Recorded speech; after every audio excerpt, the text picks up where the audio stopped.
ഈ ചെങ്ങായി ചെങ്ങായി വരുന്നുണ്ടല്ലോ. ഹലോ മച്ചോ, കൊറേ നേരമായി വന്നിട്ട്. ശരിയായി. ഇപ്പൊ കാര്യത്തേക്ക് വരാം. എന്തെന്നെ വിളിപ്പിച്ചേ? അപ്പൊ ഞാനായിട്ട് എന്നോട് പറയണം, എനിക്ക് ആകെ ഉള്ളതൊരു മോളാണ്. അതിന് അന്നെപ്പോലെ ഒരുത്തന് കെട്ടിച്ചു തന്നിട്ട് ഞാൻ എങ്ങനെ സുഖമായിട്ട് കടന്നു പോട്ടെ? ഇജ്ജാണെങ്കിൽ അന്നെപ്പോലെ ഒരുത്തന് അന്ന മോളെ കെട്ടിച്ചു കൊടുക്കും. നിങ്ങൾ പറഞ്ഞതൊക്കെ ശരിയാണ്, പക്ഷെ നിങ്ങൾ മോളായിട്ട് ഭയങ്കര സ്ഥിരമായിട്ട് ഇല്ലെങ്കിൽ ഞാൻ ഒഴിവാക്കി. അതെനിക്ക് മനസ്സിലായിക്കണു. അതുകൊണ്ടല്ലേ ഞാൻ ഇങ്ങോട്ട് വിളിപ്പിച്ചേ. ഇതെന്ത് വേണമെങ്കിലും പറഞ്ഞു, എങ്ങനെയെങ്കിലും ഇത് നോക്കണം. പറയാൻ എനിക്ക് എന്താ വേണ്ടേ? എന്നാ എനിക്കൊരു അൽഫാം മന്തി മതി. ആ 22-ാം തീയതി മഞ്ചേരി കൗസറിന് ഉദ്ഘാടനം. ആ മന്തി മതി. 22-ാം തീയതി അല്ലേ? കൗസറിനല്ലേ? ഞാൻ എന്തായാലും മേടിച്ചു തരും. ആയിക്കോട്ടെ മോനെ, അപ്പൊ നമുക്ക് 22-ാം തീയതി കാണാം കേട്ടോ.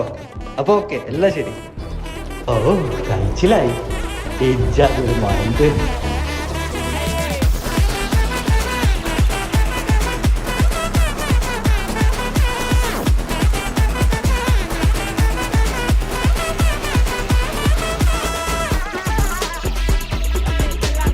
எல்லாரும் அடிச்சுக்காரு வா.